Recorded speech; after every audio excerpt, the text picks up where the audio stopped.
أعوذ بالله من الشيطان الرجيم. بسم الله الرحمن الرحيم.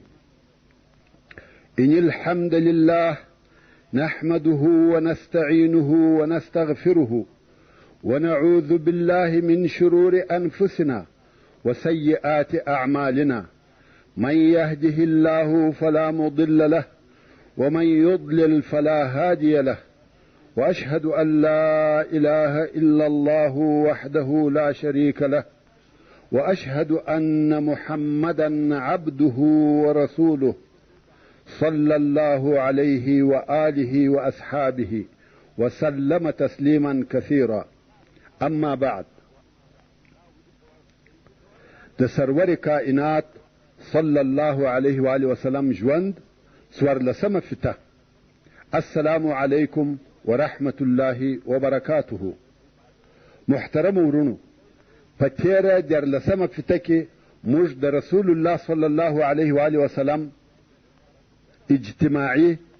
ځینې اجتماعي ارشادات او لارښوونې د دې دپاره بیان کړه چې د ځینو اسلام دښمنو انسانانو تهمتونه او د اسلام د پیشوا سرور کائنات صلی الله علیه و آله وسلم حقیقي او واقعي شخصیت سره مقایسه کوي، او پر دغه ټولو ارشاداتو سربیره رسول الله صلی الله علیه و آله وسلم خلق و عفت او نه سوال کولو ته دعوتوي، د صبر او قناعت فضائل ورته بیانوي، او فرمایي که چا فقر او سوال کاوه د قیامت په ورځ به پر مخ غوښې نه وي. البته د دې حکم څخه هغه سوالګر وتلی دی چې د ډېر ضرورت په وخت کې د چا څخه یو شی وغواړي. د دغه لارښوونو ترڅنګ یې خپل اصحاب و عباداتو او هغه اجر او ثواب ته تشویقول چې د الله عز وجل سره وه. په دغه لارښوونو او ارشاداتو سره رسول الله صلی الله علیه و آله وسلم د خپلو اصحابو کرامو معنویات او مواهب ورپورته کړه، تر څو چې د بشر په تاریخ کې پس له انبیا علیهم السلام څخه د کمال و هغه لوړې درجې ته ورسېده. عبدالله ابن مسعود رضی الله تعالی عنه وایي که یو څوک د یو چا متابعت کوي او د هغه پر لار ورسره ځي، نو د هغه چا پر طریقه راهیسي چې هغه په اسلام کې او پر سمه طریقه وفات سوی وي، ځکه ژوندی د فتنې او اوښتلو څخه نه دی په امان. نو هغه د رسول الله صلی الله علیه و آله وسلم اصحاب د دې امت افضل انسانان وه، زړونه یې پاک وه، په علم کې عمیق وه، دنیوي تکلیف یې لږ و. الله عز وجل د خپل نبی د صحبت او د دین د اقامت دپاره اختیار کړي وه. د هغو فضیلت وپېژنئ، د هغو د لارې متابعت وکئ، څونه چې مو په وسه پوره وي د هغو اخلاق او عادات اختیار کړئ. هغه پر مستقیمه لار وه.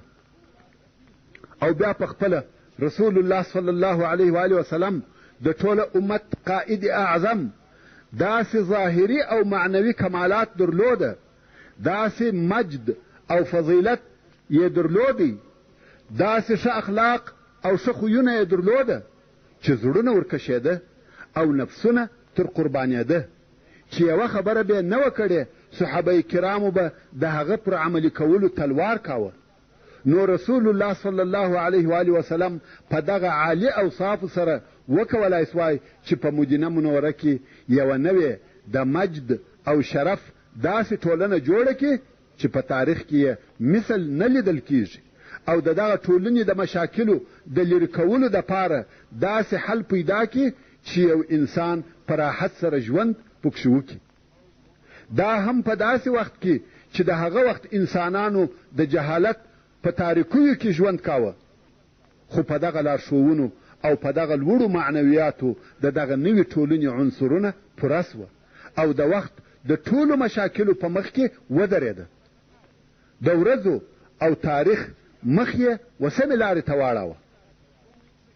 ورونو، پس له هغه څخه چې رسول الله صلی الله علیه و آله وسلم په مدینه منوره کې د نوې اسلامي ټولنې اساس ټینګ او مضبوط کړي، د مسلمانانو په مابین کې عقیدوي، سیاسي او نظامي وحدت راوستی، نو یې دا بهتره ولیده چې د غیر مسلمینو سره هم منظم علاقات ولري، او د دې کار څخه مقصد دا و چې ټول بشریت په امن او سلام، خیر او سعادت کې ژوند وکړي، او دغه منطقه په یوه اتحاد کې منظمه سي، او هلته په هغه منطقه کې چې په تعصب او نفاق سره ډکه وه د عفو او بخښنې طریقه کښېښول سي. لکه د مخه چې مو درته وویل، هغه غیر مسلمین چې مدینې منورې ته نږدې پراته وه هغه یهود وه.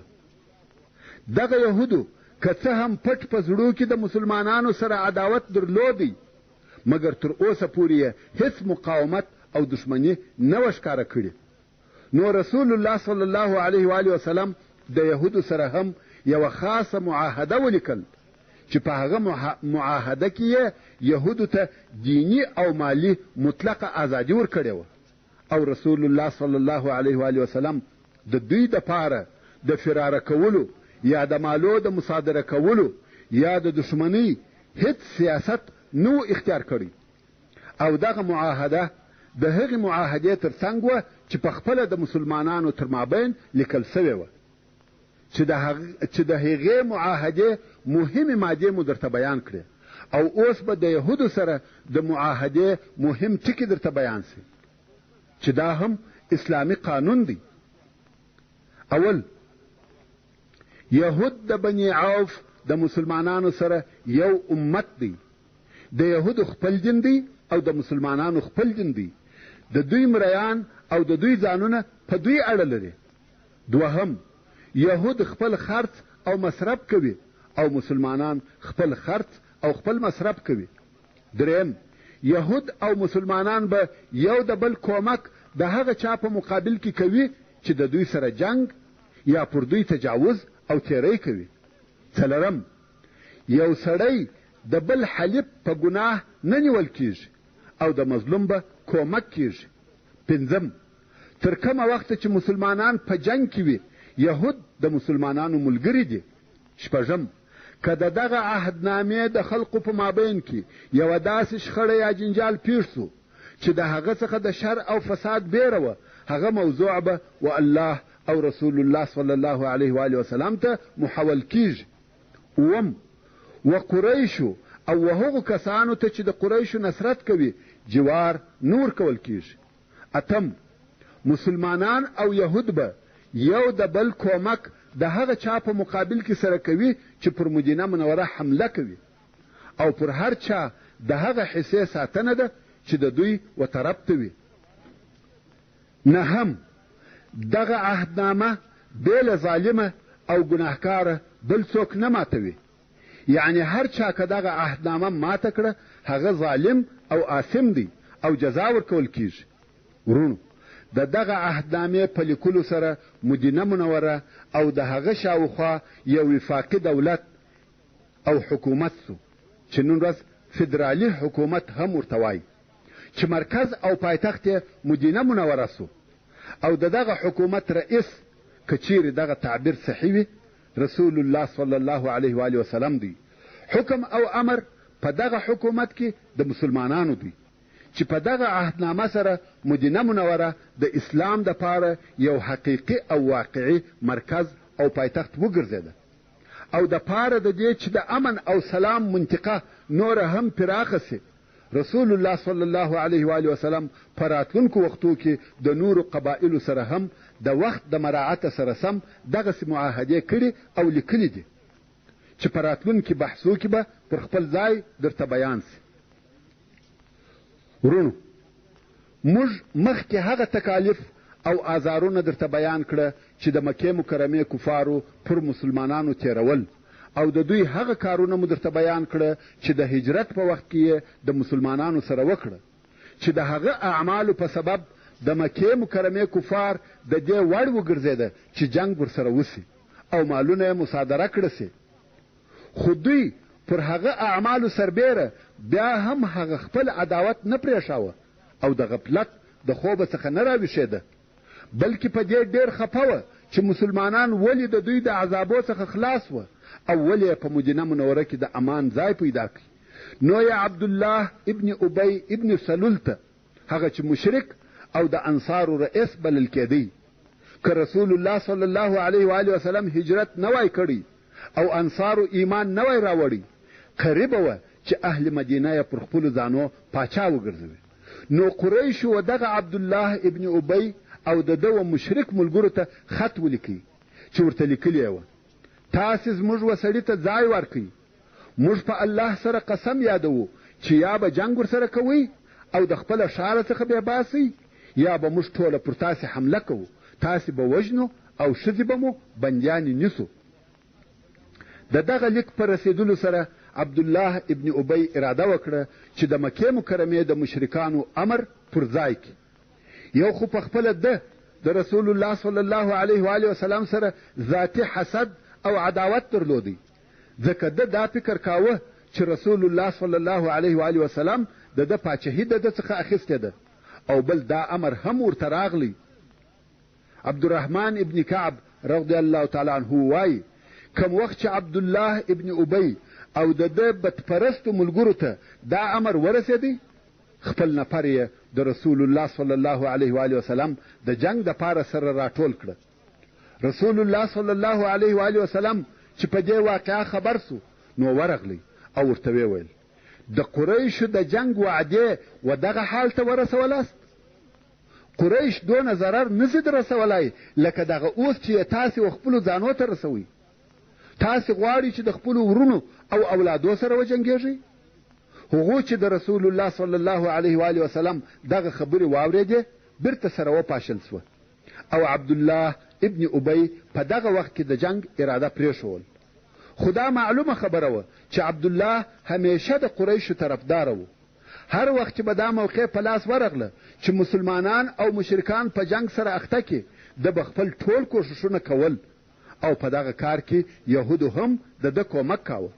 مګر هلته د حکیم نبی صلی الله علیه و آله وسلم حکمتونه وه چې د دوی د شر او شیطانت اورونه یې هر وخت په پوره حکمت سره وروژل. په دغه وختو کې سعد ابن معاذ رضی الله تعالی عنه د عمرې د ادا کولو دپاره مکې مکرمې ته ولاړی، او هلته د پخواني شناخت او تعلق په سبب د امیه ابن خلف کور ته ورغلی، او بیا یې امیه ته وویل: زما دپاره داسې فارغه وخت وګوره چې زه پر کعبه شریفه طواف وکم. امیه هم د څاښت په وخت کې د طواف دپاره راویستی. په لار کې ابو جهل په مخه ورغلی. ابو جهل ویل: یا ابا صفوان، دغه څوک در سره دی؟ ویل: دا سعد دی. ابو جهل و سعد رضی الله تعالی عنه ته وویل: ګمان نه کوم چې په امن سره دې پر کعبه طواف وکې، ځکه تاسې هغه د دینه وتلو خلقو ته ځای ورکړی دی، او تاسې دا عزم کړی دی چې د هغو نصرت او کومک وکړي. په والله که دغه صفوان نه وای در سره، خپل کور ته به سالم نه وای تللی. سعد ابن معاذ رضی الله تعالی عنه په لوړ آواز ورته وویل: په والله که ته ما د دغه څخه منع کې، زه به تا د داسې شي څخه منع کم چې هغه و تا ته تر دغه سخت تمامیږي. ستا تجارتي لار پر اهل مدینه ده. ورونو، د مکې مکرمې کافر قریشو یوازې په دې سره کفایت ونه کوي چې د مدینې منورې و مشرکانو او منافقینو ته لیکونه ولیږي، بلکې و مهاجر مسلمانانو ته هم حال ولیږي چې تاسې په دې مخه تاوځئ چې و یثرب ته ولاړاست او زموږ څخه خلاص واست. موږ به هلته پسې درسو او د خپلو کورو په مابین کې به مو نیست او نابود کو. دا خبرې یوازې تهدیدونه او وعدې نه وې، بلکې رسول الله صلی الله علیه و آله وسلم ته د قریشو د خیانت او د شر د ارادې حالات ورمعلوم وه. نو ځکه رسول الله صلی الله علیه و آله وسلم او مسلمانانو به شپې په بیداری او پیرو تیرولې. امام مسلم د حضرت عایشه رضی الله تعالی عنها څخه روایت کوي چې وایي: د مدینې منورې په اولو شپو کې به رسول الله صلی الله علیه و آله وسلم د شپې ویښ و. یوه شپه یې وفرمایل: کشکې زما د اصحابو څخه یو صالح سړی نن شپه پر ما پیره وکړي. وایي: موږ د هلته سره ناست وو چې د اسلحې شرنګی مو واورېدی. رسول الله صلی الله علیه و آله وسلم ویل څوک یې؟ هغه ویل سعد ابن ابي وقاص. رسول الله صلی الله علیه و آله وسلم ورته ویل د چیش دپاره راغلې؟ ویل زما په زړه کې پر رسول الله صلی الله علیه و آله وسلم بیره راولوېده، راغلم چې پیره پر وکم. رسول الله صلی الله علیه و آله وسلم دعا ورته وکړه او بیا بیده سو. ورونو داسې نه وه چې دغه پیرې ځینې شپې وې او ځینې نه وې، بلکې دا د رسول الله صلی الله علیه و آله وسلم او مسلمانانو دپاره همیشنی او پرلپسې کار و. د حضرت عایشې رضی الله تعالی عنها څخه روایت دی چې پر رسول الله صلی الله علیه و آله وسلم د شپې پیرې کېدلې تر څو چې د الله عز وجل دا قول نازل سو: والله یعصمک من الناس. الله عز وجل دې د خلقو څخه ساتي. نو رسول الله صلی الله علیه و آله وسلم د هغه خپلې کوټې څخه سر راویستی او ویې فرمایل: ای خلقو زما څخه ولاړ سئ، الله عز وجل زه وساتلم. د مکې مکرمې د مشرکانو د طرفه خطر یوازې و رسول الله صلی الله علیه و آله وسلم ته نو متوجه، بلکې ټول مسلمانان په خطر کې وه. د ابی ابن کعب رضی الله تعالی عنه څخه روایت دی، وایي کم وخت چې رسول الله صلی الله علیه و آله وسلم او د اصحاب مدینې منورې ته راغله او انصارو ځای ورکړي، ټولو عربو د یوه قوسه څخه ویشتل، یعنی ټوله یې یو قسم دشمنان وه. نو ځکه مسلمانانو شپه بې اسلحې نه تېرول او د ورځې بې له اسلحې نه ګرځېده، یعنی د شپې او ورځې به اسلحه ورسره وه.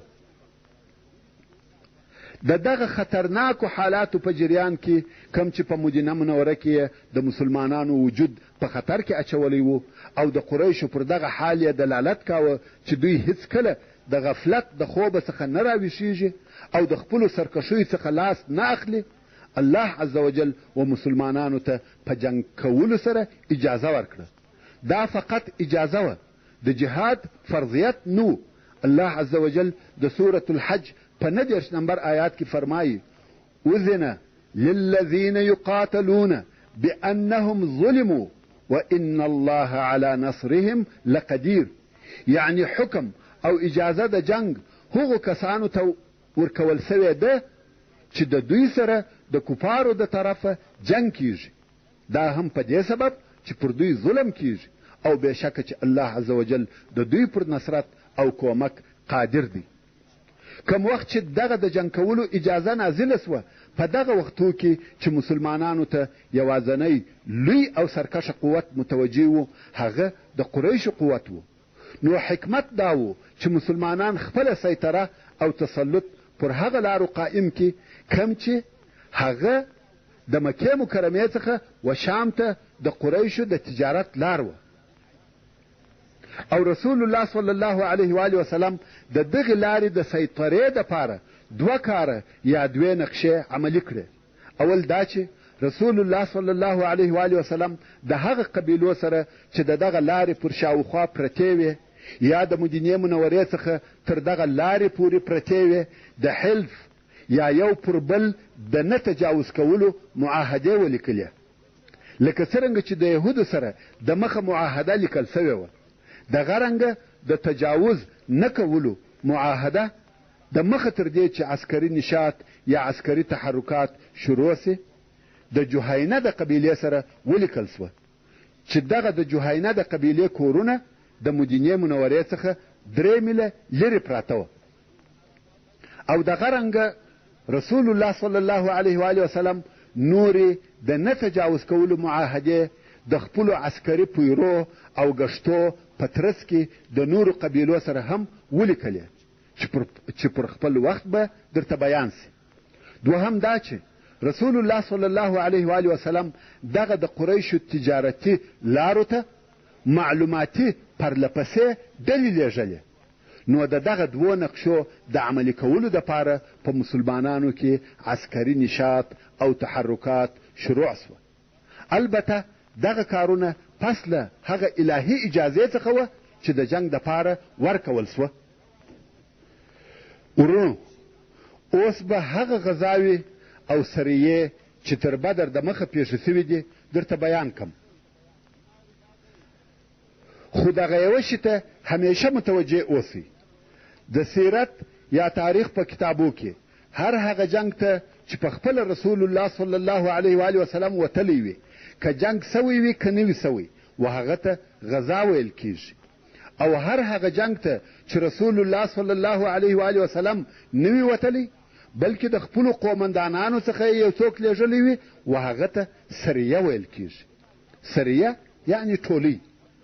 اوس چې مسلمانانو په عسکري حرکت شروع وکړه، دغه حرکتونه یې د هغه استطلاعي یا استخباراتي دورو په شکل وه، یعنی معلوماتي دورې وې.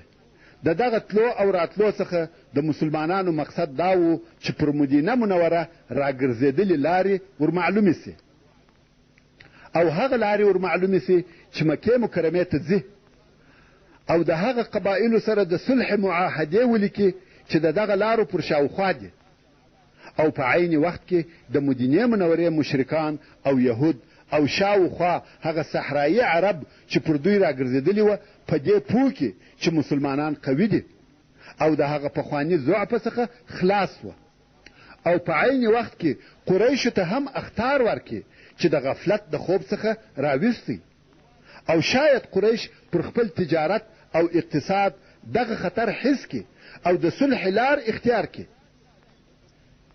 دغه قصد او اراده پرېږدي چې د مدینې منورې مسلمانان د خپلو کورو په مابین کې ووژني، او د هغه ضعیفو مسلمانانو آزارول پرېږدي چې په مکه مکرمه کې پاته دي، او مسلمانان د خپل رسالت په رسولو کې په جزیرة العرب کې حر او آزاد پرېږدي.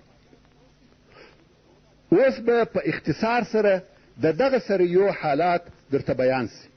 اوله سریه چې سریة سیف البحر ورته ویل کیږي. سیف البحر د یو ځای نوم دی.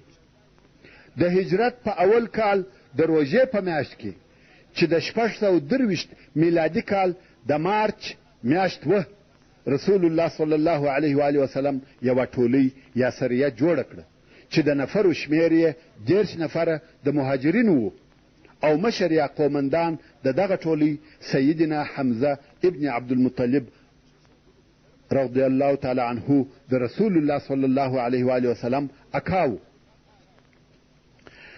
د دغه ټولۍ بیرغ سپین او د بیرغ اخیستونکی ابا مرثد ابن کناز ابن حسین الغنوي و. د دې ټولۍ وظیفه دا وه چې د قریشو پر هغه قافله حمله وکړي چې د شام څخه رارهي سوې وه، او 300 نفره ورسره دي. د دغه قافلې مشر ابو جهل و. دا هغه اوله ټولۍ ده چې په اسلام کې جوړیږي. حمزه رضی الله تعالی عنه د 10 نفرو مهاجرینو سره د قافلې و طرف ته رهي سو، او هلته د سیف البحر په منطقه کې د قافلې سره مخامخ سو. دواړه طرفه مخ په مخ د جنگ دپاره سره ودرېده. دا ممکنه وه چې د قافلې د خلقو او مسلمانانو په مابین کې جنگ پیښ سي، مګر مجدي ابن عمر الجهني چې د دواړو طرفو حلیف و، د قافلې او د مسلمانانو د ټولۍ په مابین کې خپل قوم ودراوه. ویل زه نه غواړم چې زموږ په مځکه او منطقه کې جنگ پیښ سي، او قافلې ته د تېرېدو اجازه ورکړه. نو د حمزه رضی الله تعالی عنه ټولۍ څه ونه کړه، ځکه حمزه رضی الله تعالی عنه یوازې په دې سره امر کړی سوی و چې قافله را وګرځوي. دا اجازه نه وه ورکول سوې چې د بل چا سره جنگ وکړي. او بل دغه مجدي د مسلمانانو حلیف هم و، یعنی د ده او د مسلمانانو په مابین کې د نه تعرض معاهده هم وه. نو د دغه مجدي ابن عمر په واسطه د قریشو قافله صحیح سالمه ولاړه. ورونو، دا واقعه د هجرت په اول کال د روژې په میاشت کې وه. نو د جهاد اجازه د هجرت په اول کال کې سوې ده، او اوله واقعه د روژې په میاشت کې وه. نو د دغه څخه موږ ته دا را معلومه سوه چې د روژې میاشت د راحت او ټنبلۍ، خوب او خوراک میاشت نه ده، بلکې د روژې میاشت د زحمت او طاعت، جهاد او عبادت میاشت ده. او په راتلونکو بحثو کې به تاسې ووینئ چې د اسلام لوی واقعې او فتوحات په روژه کې پیښ سوي دي. حتی د اسلام اوله ټولۍ او اول بیرغ د روژې په میاشت کې وه. دوهمه سریه چې سریه رابغ ورته ویل کیږي. رابغ د یو ځای نوم دی. د دغه ټولۍ لیږل د هجرت د اول کال د شوال په میاشت کې وه. روژه تېره شوه.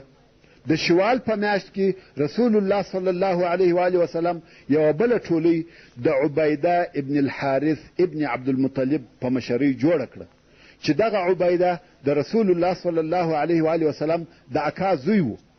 ورونو رسول الله صلی الله علیه و آله وسلم د دغه ټولۍ مسؤلیت او مشرتوب د خپلو اقرباو پر غاړه ور واچاوه یا یې ور اچاوه، ځکه د رسول الله صلی الله علیه و آله وسلم جنگ د قریشو سره و. نو یې غوښته چې د مسلمانانو د ټولۍ قومندانان هم قریش وي، بل چاته دغه مشرتوب نور کاوه. دا د دې دپاره چې خلق پوه سي چې جنگ او اختلاف د یوې او بلې قبیلې په مابین کې نه دی، بلکې دواړه طرفه یوه قبیله ده. دلته د دین او عقیدې اختلاف دی. په دینی مسائلو کې دوست، قوم او قبیله اعتبار نه لري. څرنګه چې رسول الله صلی الله علیه و آله وسلم ته خبر راغلی چې د قریشو یوه بله قافله د ابو سفیان په مشرۍ را رهیده او د دې قافلې سره 200 نفره ملګري دي، نو رسول الله صلی الله علیه و آله وسلم عبیده ابن الحارث ابن عبدالمطلب امر کوي چې ټولۍ جوړه که. دا وار 80 نفریزه ټولۍ جوړه سوه او د ټولۍ ټول افراد مهاجر مسلمانان وه. ټولۍ جوړه سوه او د قافلې پر طرف رهي سوه.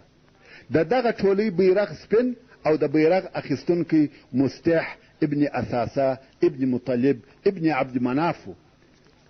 څرنګه چې ابو سفیان د مخه لا د دغسې حملې دپاره ځان اماده کړی و، نو ویې کولی سوای چې د مسلمانانو څخه قافله خلاصه کړي. او هغه په دې ډول سره ابو سفیان د قافلې د تېرېدو د لارې په مخ کې غشي ویشتونکي کښېنولي وه او د غشو ویشتونکو وشاته د قافلې لار وه. نو غشو ویشتونکو به د مسلمانانو پر ټولۍ د غشو وارونه کول او مسلمانان د غشو په سبب نسوای ور د مخه کېدلی او هلته تر شا قافله تېره سوه. په دغه طریقه سره قافله د مسلمانانو د حملې څخه خلاصه سوه. نو د مسلمانانو او کفارو په مابین کې په غشو ویشتل وسوه، مګر نور جنگ نسو پیښ. خو په دغه سریه کې د مکې مکرمې د کفارو د ډلې څخه 2 نفره د مسلمانانو سره ملګري سوه چې د دغه 2 نفرو څخه یو نفر مقداد ابن عمرو البهراني و او بل یې عتبه ابن غزوان المازني و چې دوی اصلا مسلمانان و او د کفارو په قافله کې هم د دغه مقصد دپاره ورسره راوتلي وه چې مسلمانانو ته ځان ورسوي. درېیمه سریه چې سریة الخرار ورته ویل کېږي. خرار و جحفې ته نږدې د یو ځای نوم دی. د هجرت په اول کال د ذوالقعدې په میاشت کې رسول الله صلی الله علیه و آله وسلم یوه 100 نفریزه ټولۍ جوړه کړه چې دا ټولۍ هم ټول مهاجرین وه. د ټولۍ مشر او قومندان سعد ابن ابي وقاص رضی الله تعالی عنه. د دغه ټولۍ بیرغ سپین او اخیستونکی مقداد ابن عمرو رضی الله تعالی عنه. دا ټولۍ هم د قریشو و یوې قافلې ته ولېږل سوه او ټولۍ ته وویل سوه چې تر خرار به نه تېرېږي. دغه ټولۍ پر پښو او پیاده ورهي سوه. د ورځې به پټېده او د شپې به تګ کاوه. د پنجشنبې په ورځ و خرار ته ورسېده. ویلې ده چې قافله پرون لا تېره سوې ده، نو په دې وار کې هم جنگ نسو پیښ. په دغه وختو کې د مکې مکرمې څخه خبر راغلی چې د قریشو یو لوی سردار او د مکې مکرمې ډېر لوی مشر او د رسول الله صلی الله علیه و آله وسلم لوی دشمن ولید ابن المغیره مړ سو چې دغه ولید د خالد ابن ولید پلار و. نو ولید نه د بدر په جنگ کې ګډون کړی دی نه په نورو جنګو کې، ځکه دی تر دغه جنګو د مخه مړ سو.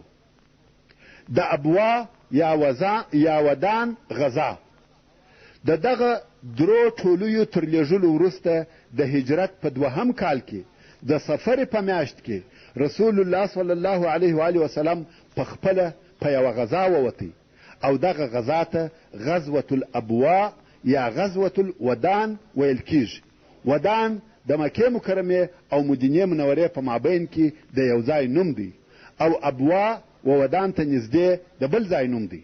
نو دا د رسول الله صلی الله علیه و آله وسلم اوله غزا ده چې د هجرت په 2 کال د صفر په میاشت کې وه. تاسې ته معلومه ده چې تر دغه غزا د مخه د سعد ابن ابي وقاص ټولۍ وه چې هغه د هجرت د اول کال د شوال په میاشت کې وه.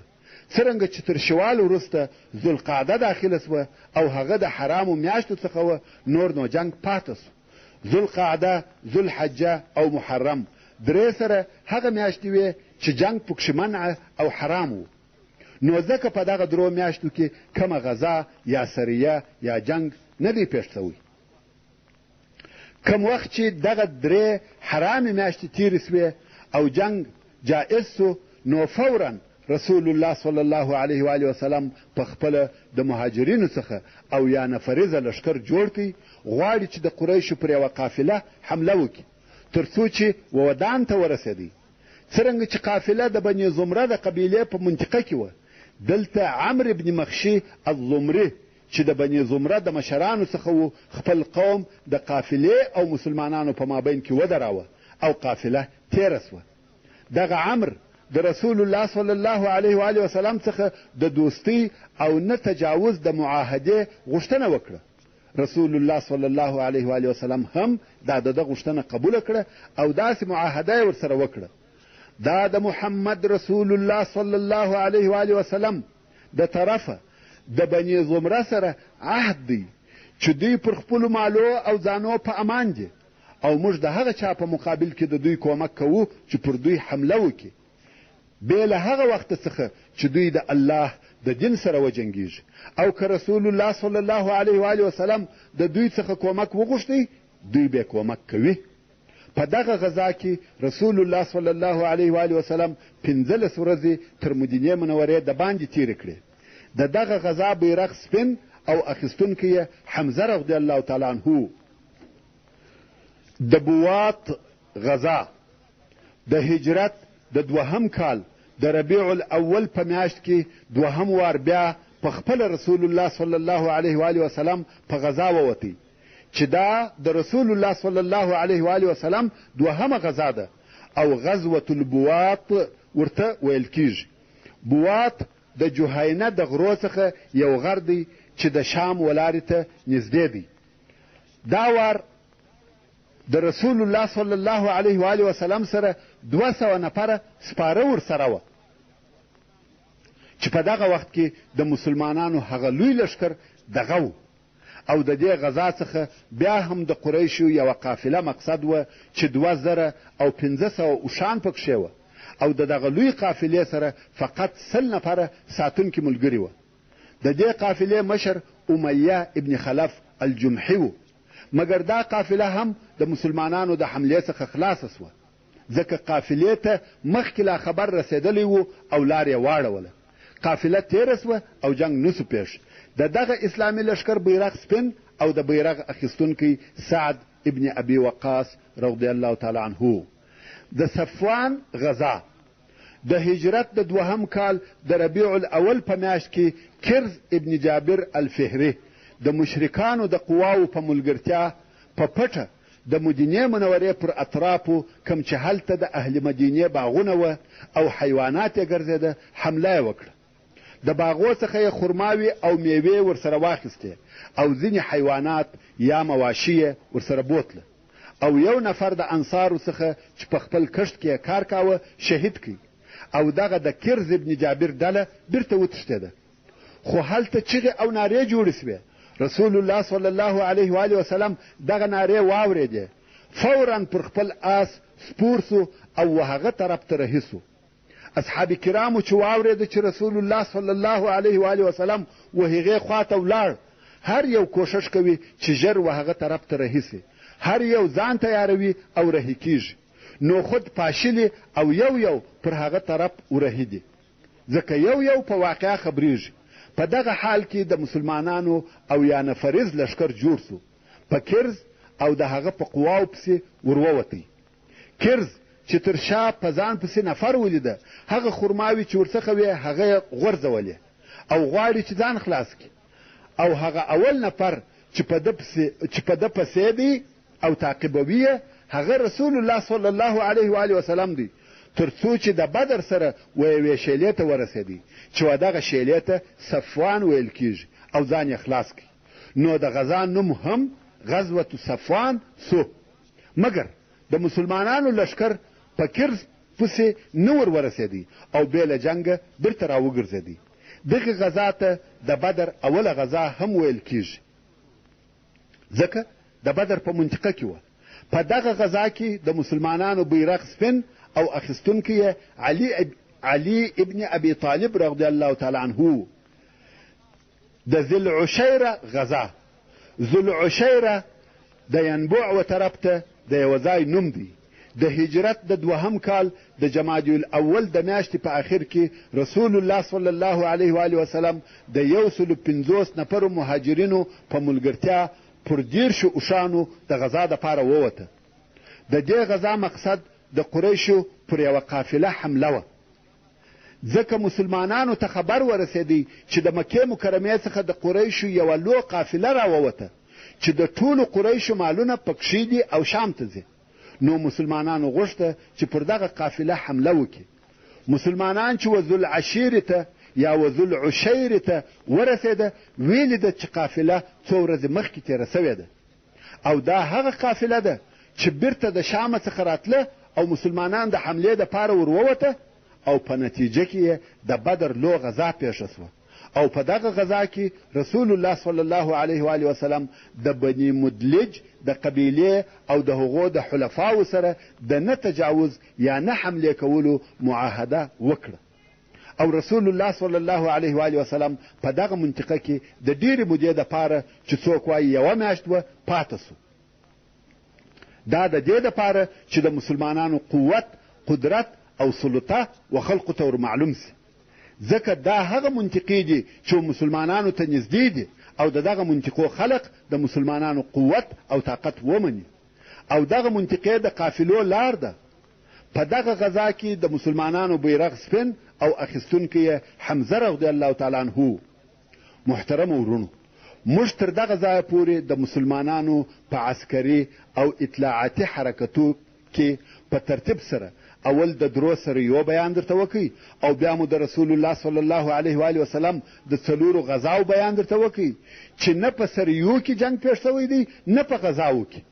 او اوس پر هغه ترتیب و 4مې سریې ته راورسېدو. 4مه سریه چې سریه نخله ورته ویل کیږي.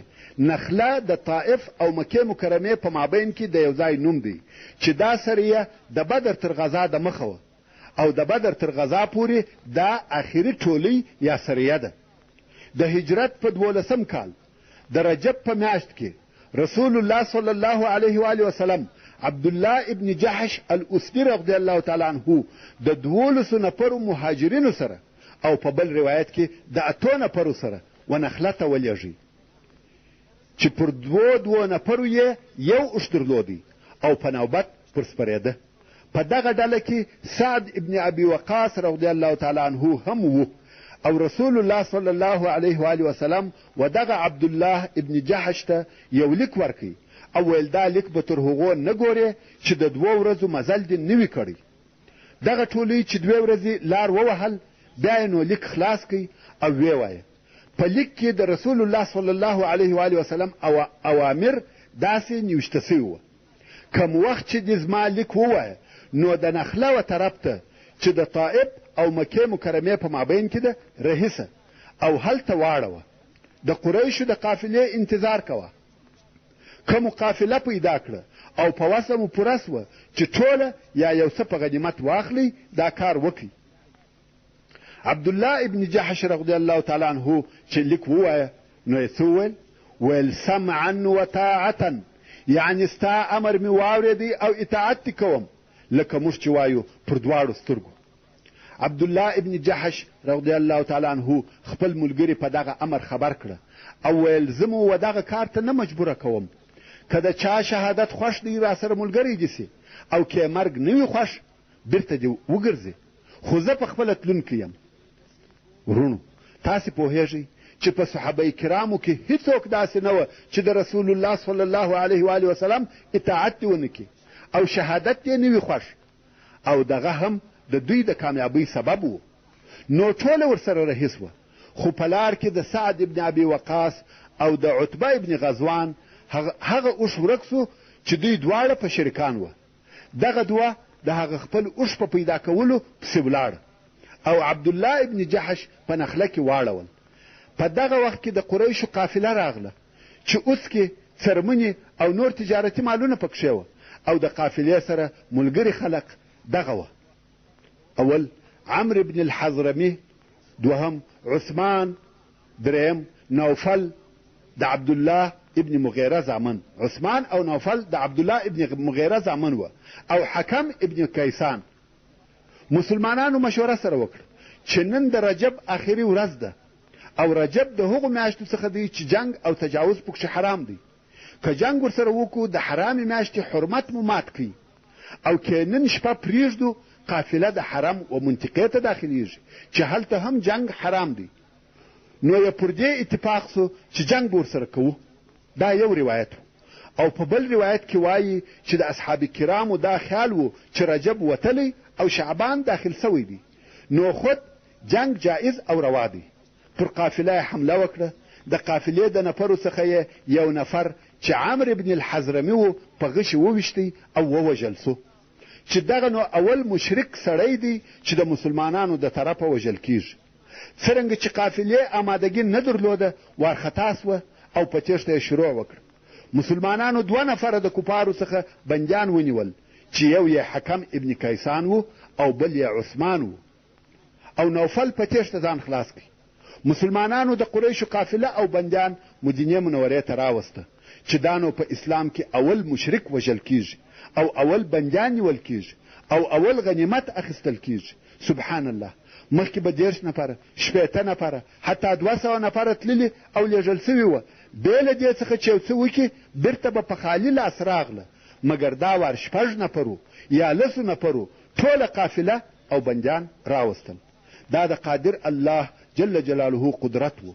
مګر مشکله خبره دا ده چې دغه ټول واقعات په حرامه میاشت کې چې رجب دی پیښ سوه او رسول الله صلی الله علیه و آله وسلم دغه د دوی په کار نو راځي او ویل ما تاسې په حرامه میاشت کې په جنګ کولو نه واست امر کړي او په دې کار سره مشرکانو ته پر مسلمانانو د تهمت ویلو موقع په لاس ورغله. په عربو کې یې اوازې خپرې کړې چې مسلمانانو هغه میاشتې حلالې وګرځولې چې الله عز وجل حرامې کړي دي، چې دا کار په عربو کې ډېر لوی عیب او بد کار بلل کېدی. او هغه جنګونه چې په حرامو میاشتو کې پیښ سوي وه حرب الفجار یې ورته وایه. او اوس مسلمانان په حرامو میاشتو کې جنگ او تجاوز کوي. دا ډېر بد کار دی. په دې باره کې خبرې ډېرې زیاتې سوې. خیر، اوس چې د ټولۍ نفر د قافلې غنیمتونه و رسول الله صلی الله علیه و آله وسلم ته ورکوي، رسول الله صلی الله علیه و آله وسلم د غنیمتو د قبلولو څخه انکار وکړي او ویل تاسې څنګه په حرامه میاشت کې جنگ او حمله کول؟ هغو ویل یا رسول الله زموږ دا خیال و چې رجب وتلی او شعبان داخل سوی دی، مګر رسول الله صلی الله علیه و آله وسلم نو راځي چې دغه غنیمتونه واخلي. قریش و رسول الله صلی الله علیه و آله وسلم ته حال ولېږي او پوښتنه یې وکړه چې آیا تاسې حرامې میاشتې حلالې وګرځولې؟ رسول الله صلی الله علیه و آله وسلم وفرمایل یا حرامې میاشتې مو نه دي حلالې ګرځولې بلکې حرامې میاشتې حرامې دي، خو دا کار په سهوه او خطا کې پیښ سو او د دغه خطا د پیښېدو په سبب عذر کوو. قریش ویل ښه، دغه 2 نفره بندیان مو راکړه. رسول الله صلی الله علیه و آله وسلم وفرمایل یا دا هم تر هغو نه در کوم څو زموږ هغه 2 نفره رانسي چې هغه 2 نفره سعد ابن ابي وقاص او عتبه ابن غزوان وه، ځکه دغه 2 نفره چې د اوښ په پیدا کېدو پسې تللي وه تر اوسه نه وه راغلي. نو د رسول الله صلی الله علیه و آله وسلم سره دا تشویش و چې قریشو نوي نیولي. نو خود ویل کم وخت چې زموږ هغه 2 نفره راسي بیا نو ستاسې بندیان در کوم. هغه 2 نفره مسلمانان هم لږ وخت وروسته راغله. رسول الله صلی الله علیه و آله وسلم هم حکم ابن کیسان او عثمان ابن عبدالله ور ایله کړه او د هغه مړه سوي کافر یې دیت ورکوي. خو حکم ابن کیسان چې د بند په موده کې د مسلمانانو ښه ژوند، اخلاق او ګزاره ولیده، خوښ یې سوه او پس له ایله کېدو مسلمان سو، ایمان یې راوړی. مکې مکرمې ته نه ولاړی، په مدینه منوره کې پاته سو. او عثمان ابن عبدالله تر ایله کېدو وروسته مکې مکرمې ته ولاړی او هلته مړ سو. دا وار د الله عز وجل په ابدي بندیخانه کې بندي سو. دا هغه په اسلام کې د اولو بندیانو حال و.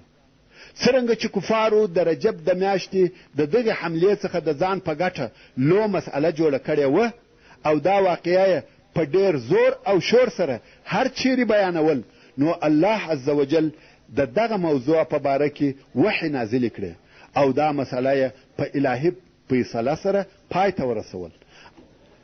الله عز وجل د سورة البقره په 219 نمبر آیات کې فرمایي: يسألونك عن الشهر الحرام قتال فيه قل قتال فيه كبير. یعنی ای محمد صلی الله علیه و آله وسلم، خلق ستا څخه په حرامو میاشتو کې د جنگ کولو پوښتنه کوي چې دا پوښتنه کفارو پر یوه قسم کول چې آیا تا دا کار کړی دی چې حرامې میاشتې دې حلالې کړې، او مسلمانانو بیا داسې پوښتنه کول چې اوس خو زموږ څخه په سهوه او خطا کې دا کار وسو، خو تر دې وروسته په دغه باره کې حکم څه شي دی؟ الله عز وجل د دغه پوښتنې په جواب کې فرمایي: ای محمد صلی الله علیه و آله وسلم، دغه پوښتنې کوونکو ته ووایه چې قصدن په دغه حرامو میاشتو کې جنګ کول ډېره لوی ګناه ده. وصد عن سبیل الله وكفر به والمسجد الحرام وإخراج أهله منه أكبر عند الله والفتنة أكبر من القتل. یعنی هو په حرامو میاشتو کې جنګ کول لوی ګناه ده او د الله عز وجل د دین څخه منع کول او پر الله جل جلاله کافر کېدل او د مسجد الحرام څخه د خلقو منع کول او د مسجد الحرام خلق د هغه څخه ایستل د الله عز وجل په نیز تر دغه جنگ چې په حرامو میاشتو کې کیږي هم ډېره لو او شدیده ګناه ده. او فتنه، یعنی په دین کې فتنه او فساد جوړول چې خلق د دین څخه واوړي، تر دغه جنگ لطفا فتا واړوه. او فتنه یعنی په الهي دین کې فتنه او فساد جوړول چې خلق د دین څخه منع کوي یا یې اړوي، تر دغه جنگ چې د مسلمانانو څخه په حرامه میاشت کې سهون پیښ سو په څو درجو بد او شدید دی. نو الهي وحیو د مشرکانو دغه شور ماشور پای ته ورساوه چې پر مسلمانانو او د هغو پر جنګیالیو یې شک او شبهه پیدا کول چې دغه د مشرکانو خبرې پوچې او بې معنا دي، ځکه تاسې یاست چې حرامې میاشتې حلالې ګرځوئ، حرام ښار چې مکه مکرمه ده حلال ګرځوئ. تاسې پر مسلمانانو ظلمونه وکړه، د خپلو کورو څخه مو وایستل، د مسلمانانو د دین او توحید په سبب مو هغو ته تکلیف او آزارونه ورکول. آیا مسلمانان په بلد حرام کې نه و مقیم؟ تاسې د هغو د مالو د غصبولو او د هغو د نبي د وژلو فیصلې په دغه بلد الحرام کې نه کړې صادرې؟ اوس څه پېښه سوه چې دفعتاً و حرامو میاشتو ته حراموالی راغلی او په هغو کې جنګ کول ډېر بد کار بولی؟ نو معلومه خبره ده چې دغه اوازې چې تاسې یې نشروئ د شرم او وقاحت څخه نه دي خالي. ورونو، تاسې وګورئ چې نن ورځ د دغسې مسائلو مثال په خپل شاوخوا کې نه وینئ.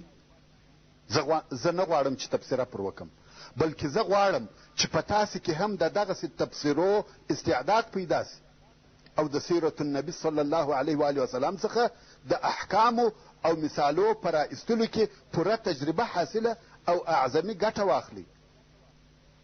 ورونو، دا هغه سریې او غزاوې وې چې د بدر تر لوی غزا د مخه پیښې سوي دي، او په یوه کې نه قتل سوی دی او نه مالونه اخیستل سوي دي بې له دغه اخرنۍ سریې څخه چې دا سریه هم پس له هغه څخه وه چې د کرز ابن جابر په مشرۍ مشرکانو پر مدینه منوره حمله وکړه، نفر یې هم ووژي او مالونه یې هم یوړه. یعنی شروع هم د مشرکانو د طرفه څخه وسوه. هغه د مخني کارونه خو یې پرېږده چې دوی کړي وه، اوس هم تجاوز د دوی د خوا څخه و. پس له هغه څخه چې د عبدالله ابن جحش د ټولۍ په واسطه دغه واقعات پیښ سوه، په مشرکانو کې بیره پیدا سوه. اوس یې حقیقي خطر حس کوي او د هغه شي څخه چې دوی بیرېده هغه ورته پیښ سو. پوه سوه چې د مدینې منورې مسلمانان پوره ویښ او باخبره دي او د دوی ټول تجارتي حرکتونه تر نظر لاندې دي. مسلمانان کولی سي چې 300 میله لرې یو ځای ته ولاړ سي او هلته د کفارو نفر مړه کړي، بندیان ونیسي، مالونه یې واخلي او دوی بیرته سالم او غانم خپل مرکز ته ولاړ سي. مشرکان په دې پوه سوه چې د دوی د شام تجارت په همیشني خطر کې ولوېدی. پر دې ټولو سربیره په عوض د دې چې د هغه خپلې سرکشۍ د خوبه څخه راویښ سي، د صلح او د نه تجاوز معاهدې ولیکې، لکه د جهینه او بنو زمره قبیلو چې ولیکلې. د قریشو حقد او حسد زیات سو. د دوی مشرانو او سردارانو هغه د مسلمانانو د تهدید او بیرولو لار ټینګه ونیول. ویل تاسې ټوله به د خپلو کورو په مابین کې ووژنو. د کفارو دغه تکبر او سرکشي وه چې د بدر و جنګ ته یې راوسته.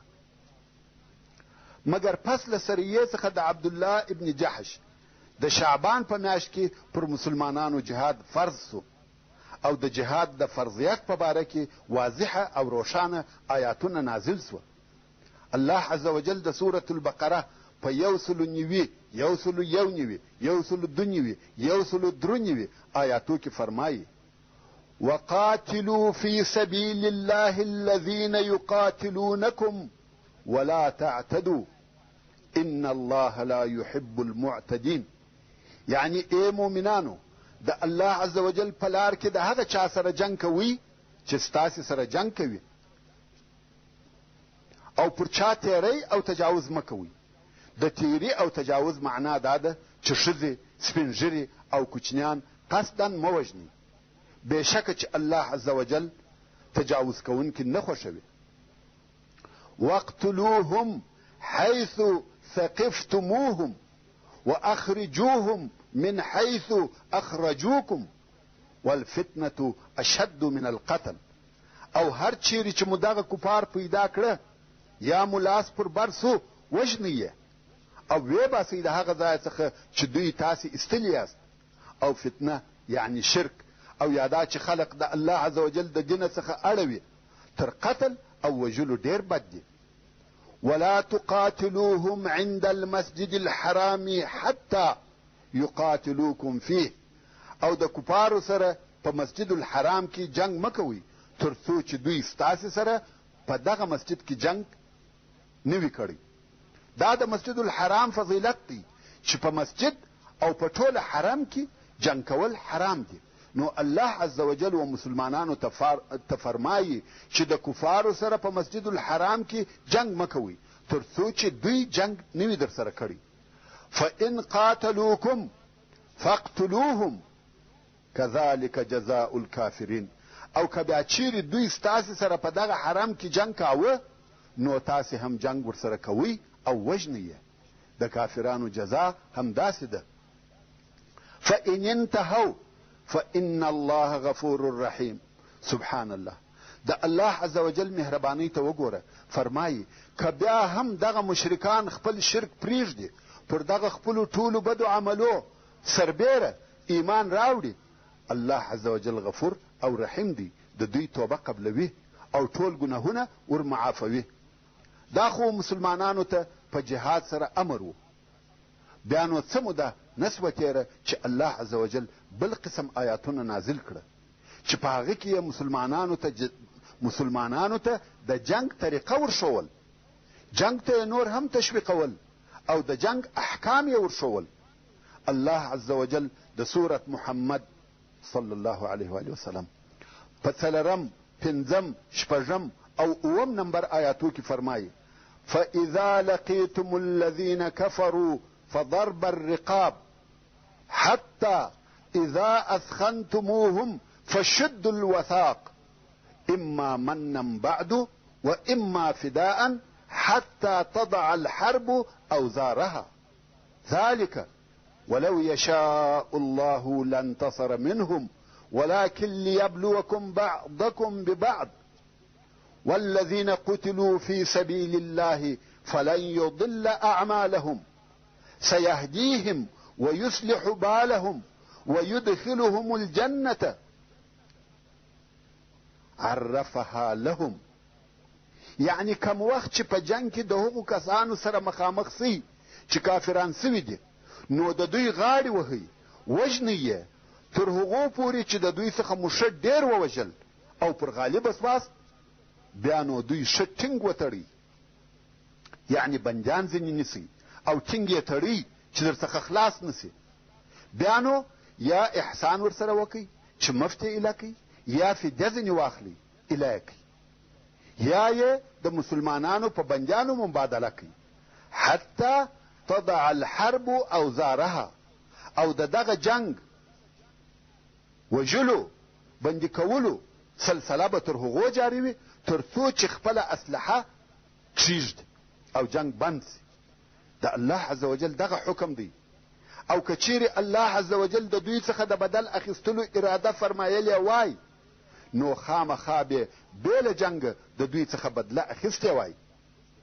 مګر د جهاد امر یې په دې سبب درته وکړي چې الله عز وجل په جنگ سره ځینې ستاسې په ځینو نورو سره امتحان کې یعنی الله جل جلاله دا قدرت لري چې پر دغه کافرانو کم آسماني عذاب نازل کې د عاد او ثمود او فرعونیانو په مثل دوی هم هلاک کې مګر یا اصلا د جنگ او جهاد څخه د بندگانو امتحان مقصد دی چې څوک د الله پر نامه خپل نوم او نشان ځان او مال اولاد او نور شیان قربانوي او څوک د دې دنیا د ژوند وسایل مکتبونه او شفاخانې برق او ډامبر سړکان تلیفون او موټران ډالر او تجارت غواړي والذین قتلوا فی سبیل الله فلن يضل اعمالهم سيهديهم ويصلح بالهم ويدخلهم الجنة عرفها لهم او هغه کسان چې د الله جل جلاله په لار کې وژل سوي دي هیڅکله به الله د دوی عملونه ضایع نه کړي که په ظاهره سره دوی ناکامه معلومیږي خو په حقیقت کې هغه کامیابه دي دغه تکلیفونه دوی و جنت ته بیایي او د آخرت لوړې درجې او مرتبې یې په نصیب کیږي او دوی به الله و هغه جنت ته داخل کړي چې د هغه جنت اوصاف یې د انبیا علیهم السلام په واسطه راته بیان کړي دي نور هم الله عز وجل فرمایي یا ایها الذین آمنوا ان تنصروا الله ینصرکم ویثبت اقدامکم یعنی ای مؤمنانو که تاسې د الله جل جلاله او رسول الله صلی الله علیه و آله وسلم د دین کومک او نصرت وکړي نو الله عز وجل به ستاسې سره کومک وکړي او پر دشمن به مو کامیابه کړي او په میدان جنگ کې به ستاسې قدمونه ټینګ او ثابت کړي او بیا الله عز وجل د سورت محمد په 20 نمبر آیات کې د هغو کسانو بدي بیانوي کم چې د جنگ او جهاد امر یې د جهاد د آیاتو په نازلېدو سره واورېدی او زړونه یې په دربي او غورځېدو سوه الله عز وجل فرمایي فإذا أنزلت سورة محكمة وذكر فيها القتال رأيت الذين في قلوبهم مرض ينظرون إليك نظر المغشي عليه من الموت فأولى لهم یعنی کم وخت چې یو محکمه صورت نازل کړه سي او په هغه کې جنگ ذکر سوی وي یعنی په جنگ سره امر پکښې وي نو ته به هغه کسان چې د دوی په زړو کې د نفاق مرض وي ووینې چې و تا ته به په داسې ډول سره ګوري لکه هغه څوک چې د مرګ د بیرې بېهوشي پر راغلي وي پس دوی لره دې هلاک وي ورونو دا چې په دغه وخت کې جهاد فرض سو او پر هغه باندې ټینګار کیږي او الهي امرونه نازلیږي چې ځانونه ورته آماده کړي، دا داسې مسئله ده چې د دغه وخت حالاتو د دغه کار تقاضا کول. تاسې نه وینئ؟ که نن ورځ یو پوه او هوښیار جنګي قومندان وي، په دغسې حالاتو کې لکه د هغه وخت د مسلمانانو چې وه، خپل لښکر په پوره استعداد د تیارسۍ په حال کې دروي، نو د رب العالمین په باره کې څه فکر کوئ؟ د دغه وخت حالاتو د دغه تقاضا کول چې د حق او باطل په مابین کې دي، خو نړۍ جګړه وسي. خیر، د عبدالله ابن جحش د ټولۍ واقعه پر مشرکانو یوه دردونکې ضربه وه. مشرکان او د دوی ملګري یې خوښ کړه او دونه غمجن وه لکه پر سکروټو چې سره اوړي. او دغه د جهاد آیاتونه پر دې دلالت کوي چې یوه خونړۍ جګړه رانږدې ده او په هغه جګړه کې نهایي نصرت او کامیابي د مسلمانانو ده. تاسې و تلاوت سوي آیاتو ته ښه متوجه سئ. الله عز وجل مسلمانان د مشرکانو په ایستلو امر کوي او ورته وایي داسې وباسئ لکه تاسې چې ایستلي یاست، او بیا د بندیانو په باره کې د کامیابه لښکر احکام ورښیي او ورته فرمایي چې تر هغو یې وژنئ چې دوی جنګ پرېږدي. دا ټوله د مسلمانانو و کامیابۍ ته اشارې دي، خو دغه د کامیابۍ حالات الله عز وجل پټ وساتل، دوی ته یې په واضحه ډول سره نه کړه بیان. دا د پاره د دې چې هر سړی د الله عز وجل په لار کې خپل همت او مړانه ښکاره کړي، خپل وس او قدرت مصرف کړي. په دغه وختو کې د یادونې وړ دوې نورې واقعې هم پیښې سوي دي چې اوس به په تفصیل سره درته بیان سي.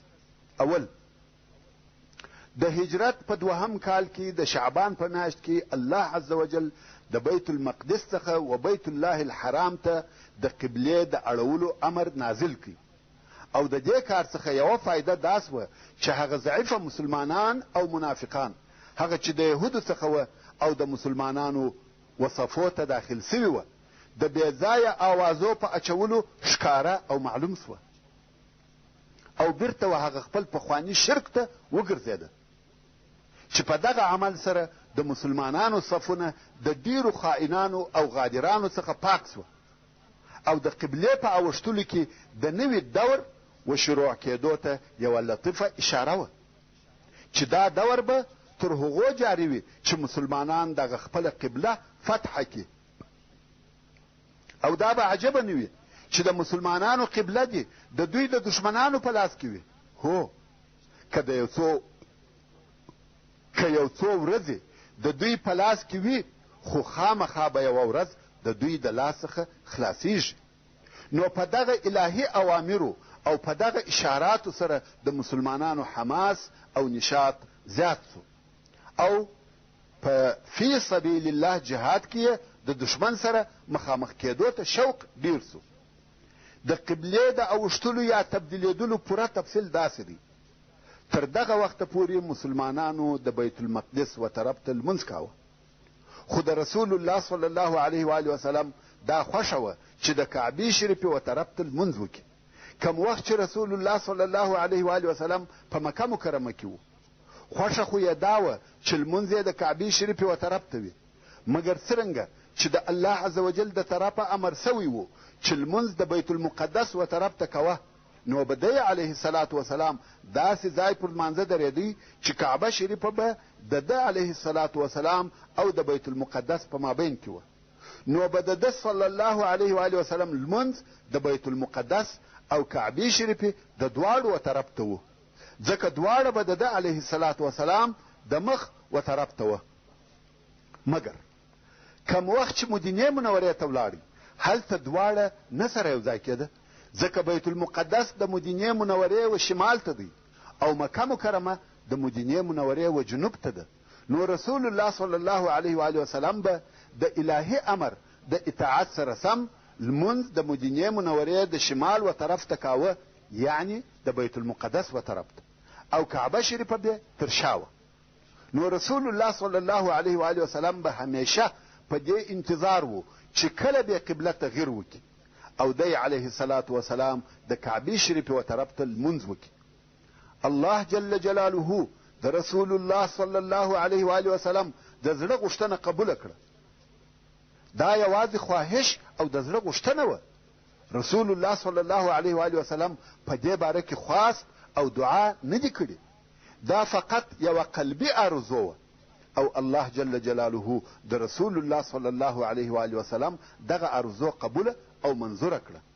الله جل جلاله د سورة البقره په 144 نمبر آیات کې فرمایي: قد نرى تقلب وجهك في السماء فلنولينك قبلة ترضاها فول وجهك شطر المسجد الحرام.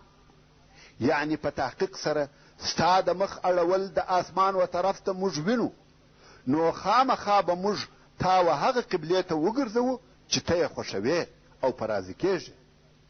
نو په لمانځه کې د خپل مخ د کعبې شریفې یا مسجد الحرام و طرف ته وګرځوه. ورونو، دغه مسجد ته ولې مسجد الحرام ویل کېږي؟ دا ځکه چې هلته جنګ کول، ښکار کول، د درختو او وښو پرې کول او داسې نور کارونه حرام دي چې بل هیڅ مسجد دون عزت او حرمت نه لري لکه مسجد الحرام. او د رسول الله صلی الله علیه و آله وسلم ولې دغه قبله خوښه وه؟ اول دا چې کعبه شریفه د ابراهیم علیه السلام قبله وه، نو تر ټولو قبلو د ابراهیم علیه السلام قبله افضله وه او د رسول الله صلی الله علیه و آله وسلم د لوړ او کامل مقام وړ او مناسبه وه. او د بله طرفه به یهودو داسې ویل چې دغه نبی زموږ د شریعت څخه مخالف او د ابراهیمي شریعت سره موافق عمل کوي، نو دی ولې زموږ د قبلې و طرف ته لمونځ کوي؟ د دغه خبرو په سبب به د رسول الله صلی الله علیه و آله وسلم په زړه کې دا ورګرځېده چې د الله جل جلاله د طرفه امر راته وکړه سي چې د کعبې شریفې و طرف ته لمونځ وکم. او په دغه شوق به کله کله د آسمان و طرف ته کتل چې شاید هغه ملکه ووینم چې د قبلې د اوښتلو زیری راکړي. نو هغه چې رسول الله صلی الله علیه و آله وسلم د بني سلمه د قبیلې په مسجد کې د خپلو اصحاب کرامو سره د ماپښین لمونځ په جماعت ادا کاوه او 2 رکعاته لمونځ د بیت المقدس و طرف ته ادا کړی و. په دغه لمانځه کې په الهي امر او وحی سره مخ د بیت الله شریف و طرف ته واړاوه او پاته 2 رکعاته لمونځ د کعبې شریف و طرف ته ادا کړي. او په دغه سبب و دغه مسجد ته مسجد القبلتین ویل کېږي. دلته نو د قبلې په اوښتلو سره یهودو ته د خبرو او تهمتو موضوع پیدا سوه. په هر مجلس او هر ځای کې وایي دا څنګه دین دی؟ بلکې دا دین نه دی. یو وخت یې قبله بیت المقدس و او اوس یې بیا قبله کعبه شریفه ده. خپله قبله ولې او څنګه بدلوي؟ کفار قسم قسم خبرې کوي، مګر الله عز وجل د دوی د خبرو رد او جواب په ډیرو آیاتو کې وفرمایه چې هغه ټوله آیاتونه په سورة البقره او 2 سپاره کې دي. ځکه یهودو غوښته چې د قبلې د اوښتلو پر موضوع په مسلمانانو کې فتنه جوړه کړي او تر یو اندازې جوړه هم سوه. ضعیف الایمان مسلمانان او ډیر منافقان د دینه واوښته، خو الله عز وجل فرمایي چې قبله الهي امر دی، دا په مشرق او مغرب پورې تعلق نه لري. الله عز وجل د سورة البقره په 107 نمبر آیات کې فرمایي: لیس البر ان تولوا وجوهکم قبل المشرق والمغرب ولكن البر من آمن بالله واليوم الآخر والملائكة والكتاب والنبيين. یعنی نیکی یوازې دا نه ده چې په لمانځه کې خپل مخان د مشرق یا مغرب و طرف ته وګرځوي، بلکې د دې کار سره د صحیح عقیدې او لازمي اعمالو کول هم پکار دي. الله عز وجل فرمایي بلکې نیکی او ښه کار دا دی چې چا پر الله جل جلاله ایمان راوړی وي، د آخرت پر ورځ، پر ملائکو، پر آسماني کتابو او نبیانو یې ایمان راوړی وي. او رب عز وجل بل ځای فرمایي چې حقیقي نیکی تقوا ده. او دغه د قبلې موضوع په عین حال کې د الله عز وجل د طرفه یو امتحان هم و چې څوک پکښې شکمن کیږي، خو هغه واقعي مسلمانان پر خپله سالمه عقیده ثابت او قائم پاته سوه. په ایمان کې شک او ضعف نسو پیدا. څه چې د الله جل جلاله امر وو هغسې عمل او عقیده وه. او په دغه وخت کې دوهمه موضوع د روژې فرضوالی وو. هغه دا چې د هجرت په دوهم کال کې د شعبان په میاشت کې د الله عز وجل د طرفه پر مسلمانانو د رمضان د میاشتې روژه نیول فرض وه. نو اوله فرضي روژه چې نیول سوې ده هغه د هجرت د دوهم کال د رمضان د میاشتې روژه وه. کم وخت چې د رمضان میاشت داخله سوه رسول الله صلی الله علیه و آله وسلم او ټولو مسلمانانو روژه ونیول. او د روژې په دغه مبارکه میاشت کې هغه لو او عظیمه غزا چې د بدر غزا ده پیښه سوه. دا غزا د اسلام په تاریخ کې هغه مشهوره غزا ده. دا هغه غزا ده چې د دې په واسطه د حق او باطل فرق او تمیز وسو. اولا به د غزا د پیښېدو سبب درته بیان کم.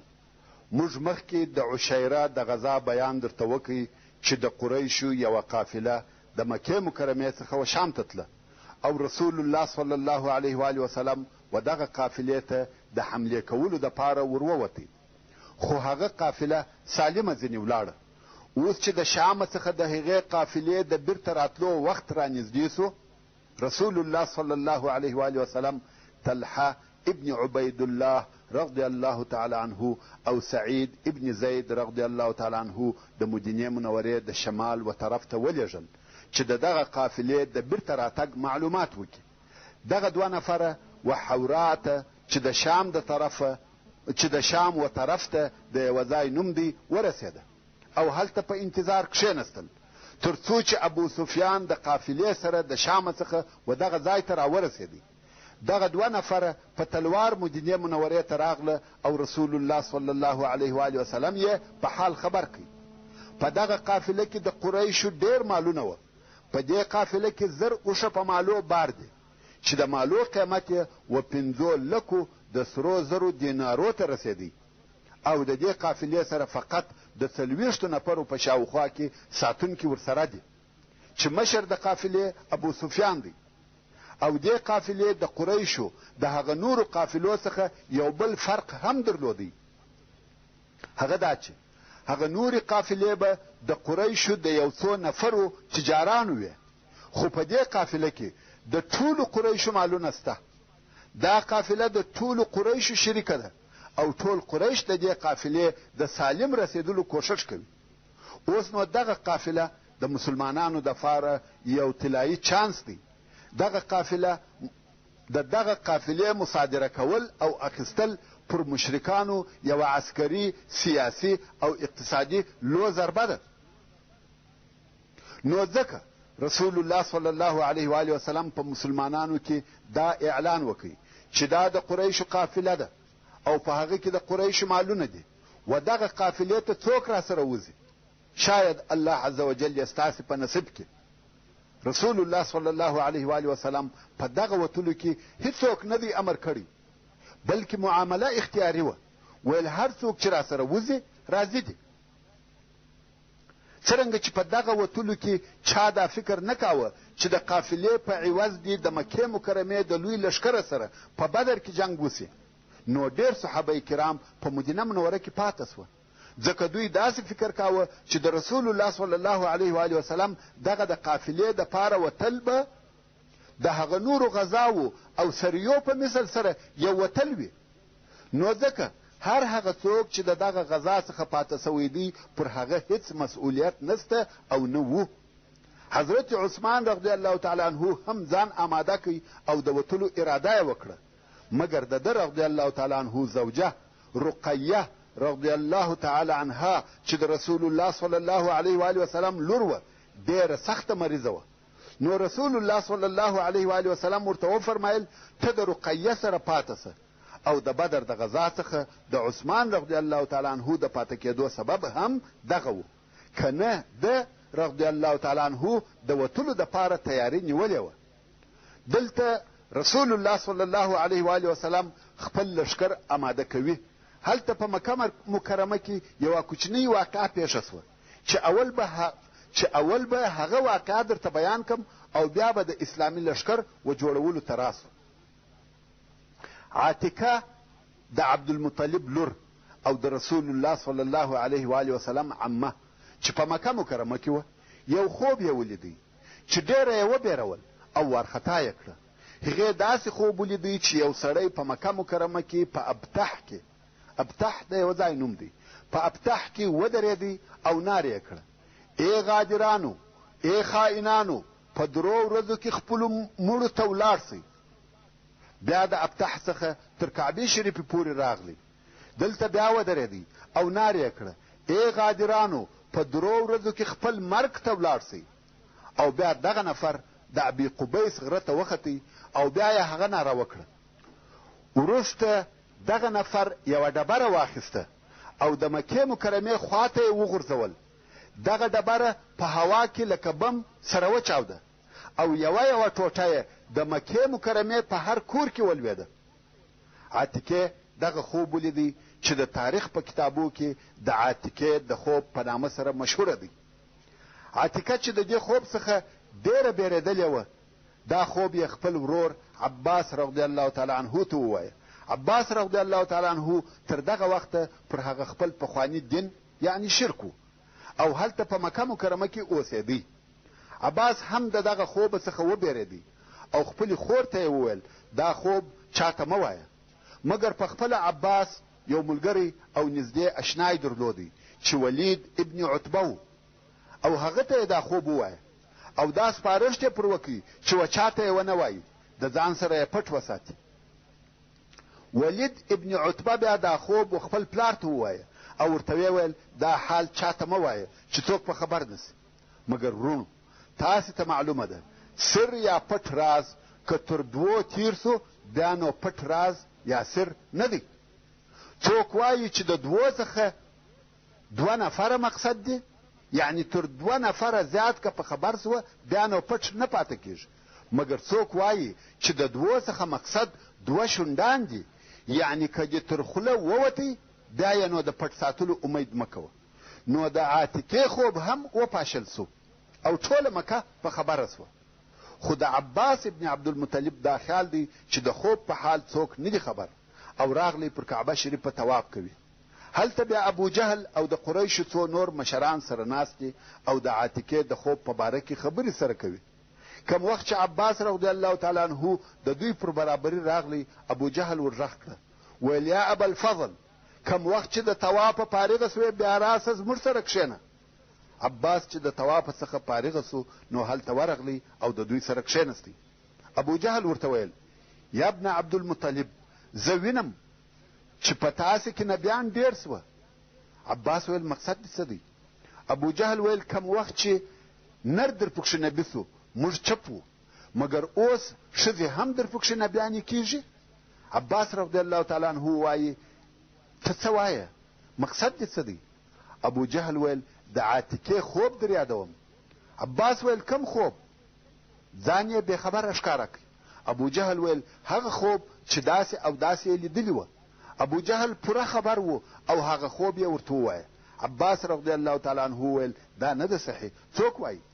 منکره سو، ځکه عباس پوهېدی که دا خوب نه سو رښتیا بیا نو ودوی ته پیغور جوړېږي.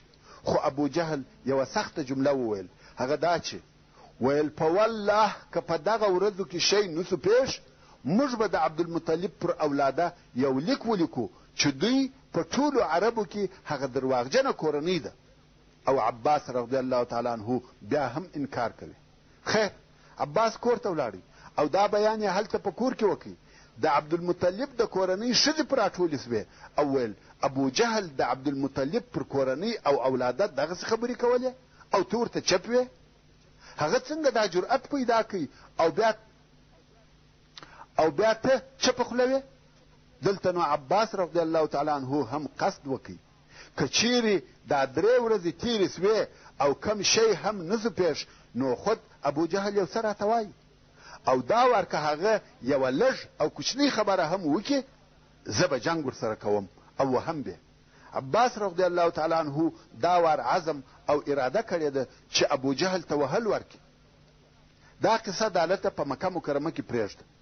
موږ به بیرته مدینې منورې او د قافلې د حملې دپاره د رسول الله صلی الله علیه و وسلم د لښکر و جوړولو ته ولاړ سو. رسول الله صلی الله علیه و وسلم د وتلو دپاره تیاری ونیول او 314 یا 314 یا 319 نفره ورسره دي، چې دا مختلف روایتونه دي، چې 2 یا 3 یا 4 نفر یې د مهاجرینو څخه دي او 1 نفر یې د اوس د قبیلې څخه دي او 100 نفر یې د خزرج د قبیلې څخه دي.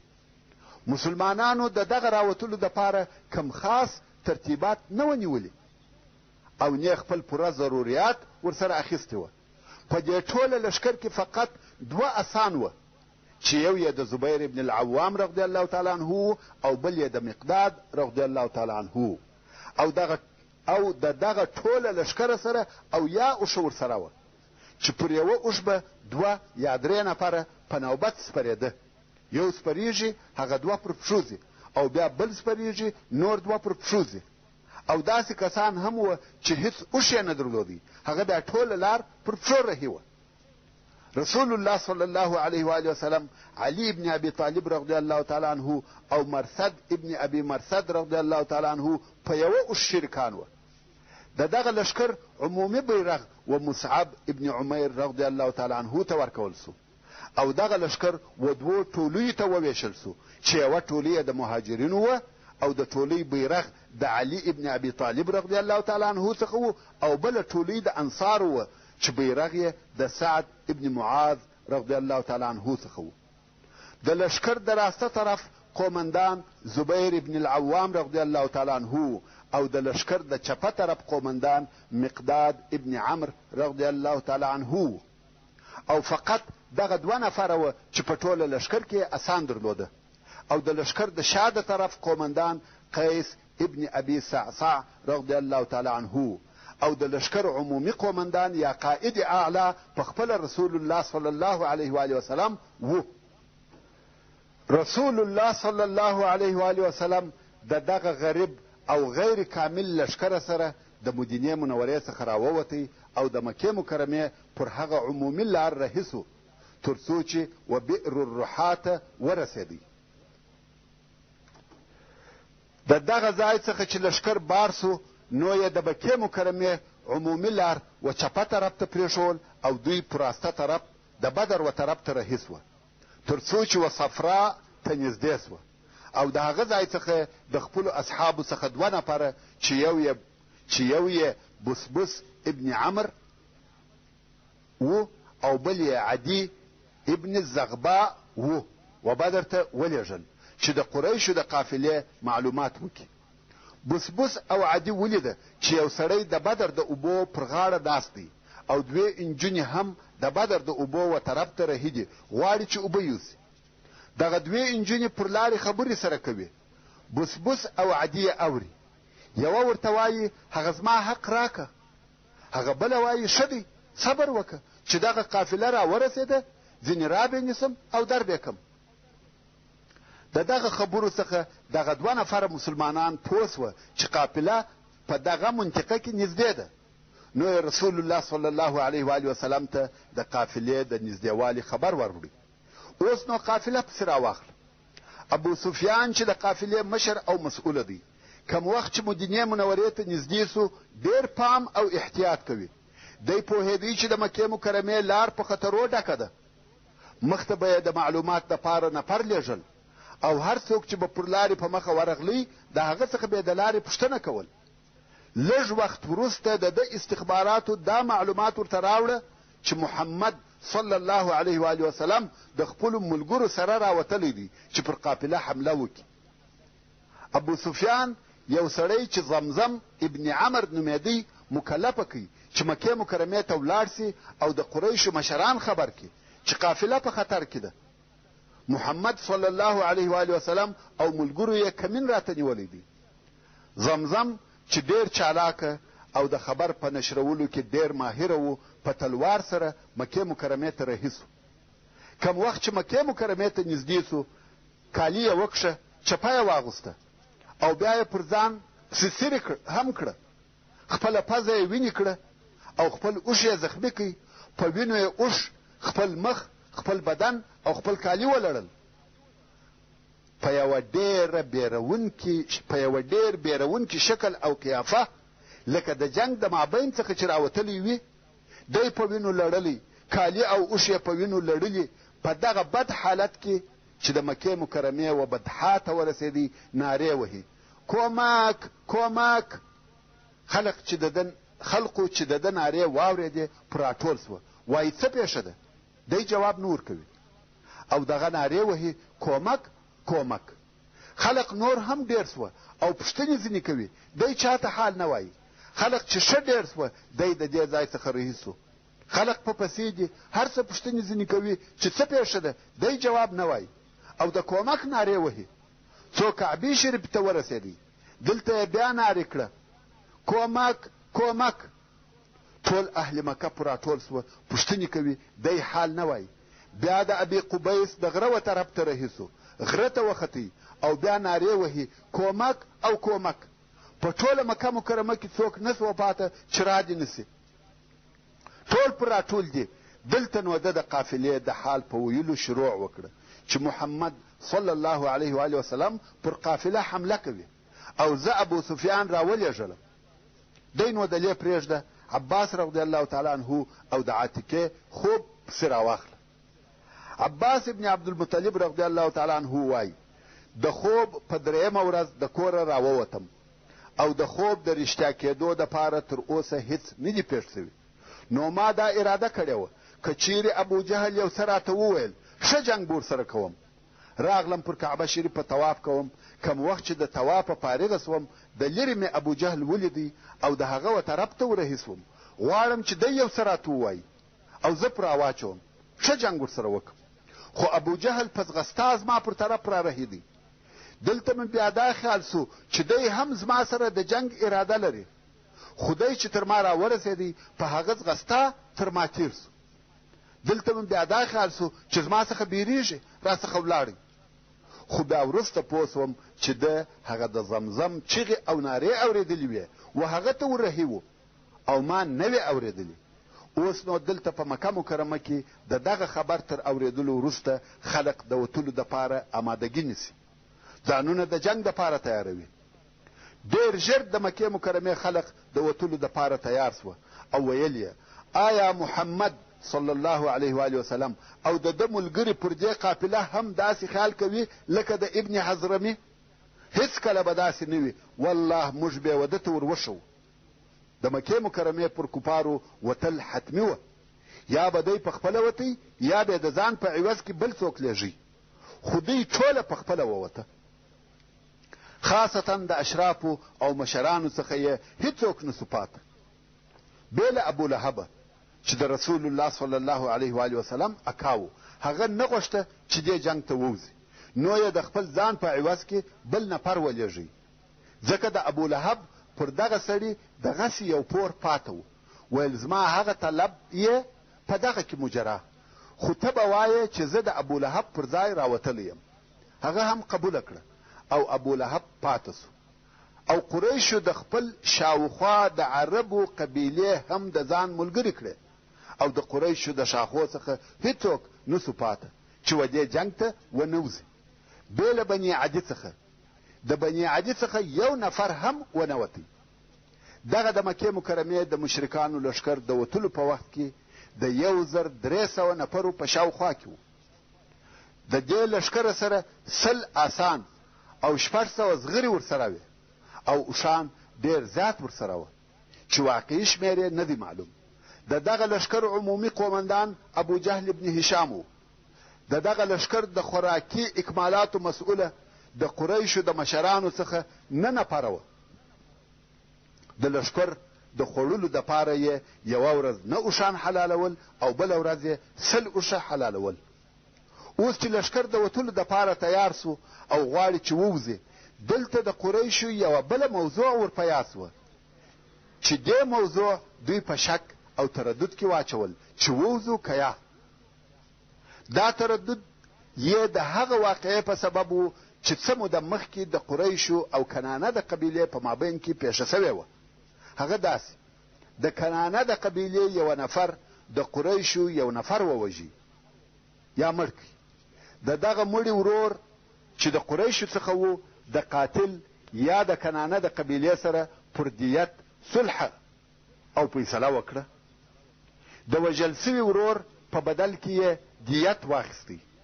خبره خلاصه سوه. څه موده وروسته هغه قاتل مکې مکرمې ته ورغلی او طواف کوي، خو د هغه وژل سوي سړي ورور چې دیت یې هم اخیستی و دغه قاتل ووژي او د کعبې شریفې سره یې وځړاوه. دا قتل او وژنه د قریشي حق نه و، ځکه دیت یې اخیستی و او صلح یې کړې وه. د کنانه قبیلې د قریشو څخه دغه قاتل وغوښتی، مګر قریشو نه ور تسلیموي. نو د کنانه د قبیلې مړی پر قریشو پاته سو او دغه موضوع د دغه دوو قبیلو د دشمنۍ سبب وګرځېده. نو کنانه په موقع پسې ګرځي چې یا پر مکه مکرمه حمله وکړي یا د قریشو څخه یو نفر د هغه وژل سوي سړي په بدله کې ووژني. اوس چې قریشو د وتلو اراده وکړه، دغه د کنانه واقعه یې ور په یاد سوه او وبېرېده. که دوی قافلې ته ور ووځي، مکه مکرمه به د سړو څخه خالي وي او کنانه به حمله پر وکړي، یا به پر موږ د شا د طرفه حمله وکړي او موږ به د دوو طرفو په مابین کې تر حملې لاندې راسو. په دغه سبب په قریشو کې شک او تردد پیدا سو چې اوس د مسلمانانو و جنګ ته ور ووځي که یا. په دغه وخت کې سراقه ابن مالک ابن جشعم المدلجي چې د کنانه د قبیلې لوی سردار و ورته راغلی. ویل تاسې ولې په تشویش کې یاست؟ زه و تاسې ته اطمینان در کوم چې د کنانه قبیله به ستاسې تر شا یا ستاسې په غیاب کې هیڅ داسې کار نه کوي چې هغه د ستاسې ناخوښه وي. رسول الله صلی الله علیه و آله وسلم فرمایي چې اصلا دغه نفر شیطان علیه لعنه و چې ځان یې د سراقه ابن مالک په شکل کړی و، او سراقه ابن مالک هغه څوک دی چې د هجرت په ورځ پر رسول الله صلی الله علیه و آله وسلم پسې وتلی و. نو شیطان د دغه سراقه په شکل قریشو ته ورغلی او ویل زه د کنانه د قبیلې د طرفه جوار در کوم او وعده در کوم چې کنانه به ستاسې په غیاب کې داسې کار نه کوي چې ستاسې دې ناخوښه وي. اصلا شیطان هم غوښته او هم غواړي چې دغه دین او د هغه متابعین ورک او نابود سي. اوس چې د کنانه د قبیلې یو سردار و قریشو ته د زړه ډاډ او اطمینان ورکوي چې بېغمه ولاړ سي او کنانه حمله نه در باندې کوي، حتی ویل زه مو هم په دغه سفر او وتلو کې ملګری یم. الله عز وجل دغه موضوع په قرآن مجید کې ذکر کړی او د سورة الانفال په 48 نمبر آیات کې فرمایي: وَإِذْ زَيَّنَ لَهُمُ الشَّيْطَانُ أَعْمَالَهُمْ وَقَالَ لَا غَالِبَ لَكُمُ الْيَوْمَ مِنَ النَّاسِ وَإِنِّي جَارٌ لَكُمْ. یعنی کم وخت چې شیطان دغو کفارو ته د دوی عملونه ښه ښکاره کړه او ویل نن ورځ پر تاسې هیڅ غالبه نسته، پر تاسې څوک حمله نه کوي او زه ستاسې ساتونکی یم، زه جوار در کوم. الله عز وجل فرمایي چې دا شیطان و. نو یو هم شیطان و چې کفار یې و دې جنګ ته راکش کړه. اوس نو د شیطان په اطمینان او ملګرتیا کفار د مکې مکرمې څخه ورووته. په خپل قوت او طاقت د الله او رسول الله صلی الله علیه و آله وسلم دشمنی کوي. پر رسول الله صلی الله علیه و آله وسلم او د هغه پر اصحابو فقهر او غضب دي چې څنګه د دوی پر قافلو حملې کوي. په ډېر سرعت او چابکي د بدر پر طرف رهي سوه، تر وادي عصفان تیر سوه، بیا تر قدید تیر سوه، بیا تر جحفې تیر سوه. دلته د ابو سفیان د طرفه بل نوی خبر ورته راغلی چې ویل ستاسې د قافلې مالو او خلقو د خلاصون دپاره راوتلي واست او هغه الله خلاص کړه، بیرته وګرځئ. اوس نو ابو سفیان قافله څنګه خلاصه کړه؟ ابو سفیان د مکې مکرمې پر عمومي لار رهي و، مګر همیشه ویښ او په احتیاط کې و. محترمو ورونو، څرنګه چې پیته پای ته ورسېده او داسې راته معلومیږي چې زموږ هره فته به د قصې په مابین کې پای ته رسیږي. نو د قصې پاته واقعات به په راتلونکي 15مه فته کې واورئ ان شاء الله تعالی. وما توفيقي إلا بالله وهو السميع العليم. وصلى الله تعالى على خير خلقه محمد وآله وأصحابه وأهل بيته أجمعين. والسلام عليكم ورحمة الله